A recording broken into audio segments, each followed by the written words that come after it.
ఆయుర్వేద ఔషధాలలో allopathy drug పౌడర్లు కలుపుతూ వైద్యం చేస్తున్నారు. మేడ్చల్ మల్కాజ్గిరి జిల్లా గట్కేసర్ మున్సిపాలిటీ కేంద్రంలో సంపూర్ణ ఆయుర్వేద నిలయంలో మధుమేహానికి ఇచ్చే ఔషధంలో అలోపతి డ్రగ్ పౌడర్ కలుపుతున్నట్లు తెలంగాణ డ్రగ్ కంట్రోలర్ అడ్మినిస్ట్రేషన్ అధికారులు గుర్తించారు.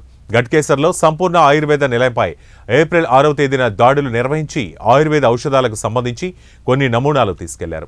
అలోపతి యాంటీబయాటిక్ మందులు కలుపుతున్నట్లు అధికారుల దృష్టికి తీసుకెళ్లి నమూనాలు గుర్తించారు.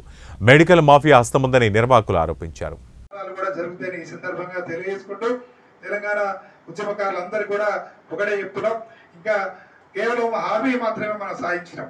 కాబట్టి ఈ యొక్క 250 గజాల స్థలము ప్రతి ఒక్క ఉద్యమకాడికి ఎఫ్ఐఆర్ కేసులతో సంబంధం లేకుండా ప్రతి ఉద్యమకాడికి దక్కాలంటే మన అందరం కూడా మనం ఏదో సాధించినామని మనం మళ్ళీ గత 10 సంవత్సరాల క్రితం తెలంగాణ రాష్ట్రం వచ్చిన తర్వాత ఏ విధంగా మళ్ళీ మనం మర్చిపోయి ఏ విధంగా మనం పనులు చేసుకుంటే ఈ యొక్క హామీ నెరవేరదు.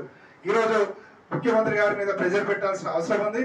అదేవిధంగా ప్రతిపక్ష పార్టీలు కూడా మేము ఒకటే విజ్ఞప్తి చేస్తున్నాం, కనీసం మన కేసీఆర్ గారు ఇప్పటికైనా ఉద్యమ నాయకుడిగా మీరు ఉద్యమాలు చెప్పినటువంటి ఆ విషయాలు గుర్తు చేసుకొని ఇప్పటికైనా ఉద్యమకాల గురించి ఆలోచించాలని, ప్రభుత్వానికి కూడా మీరు ఉద్యమకాల అంశాన్ని గుర్తు చేయాలని కూడా ఈ సందర్భంగా విజ్ఞప్తి చేస్తూ మీడియా సోదరులందరూ కూడా ధన్యవాదాలు తెలుసుకుంటాం. ఇప్పుడు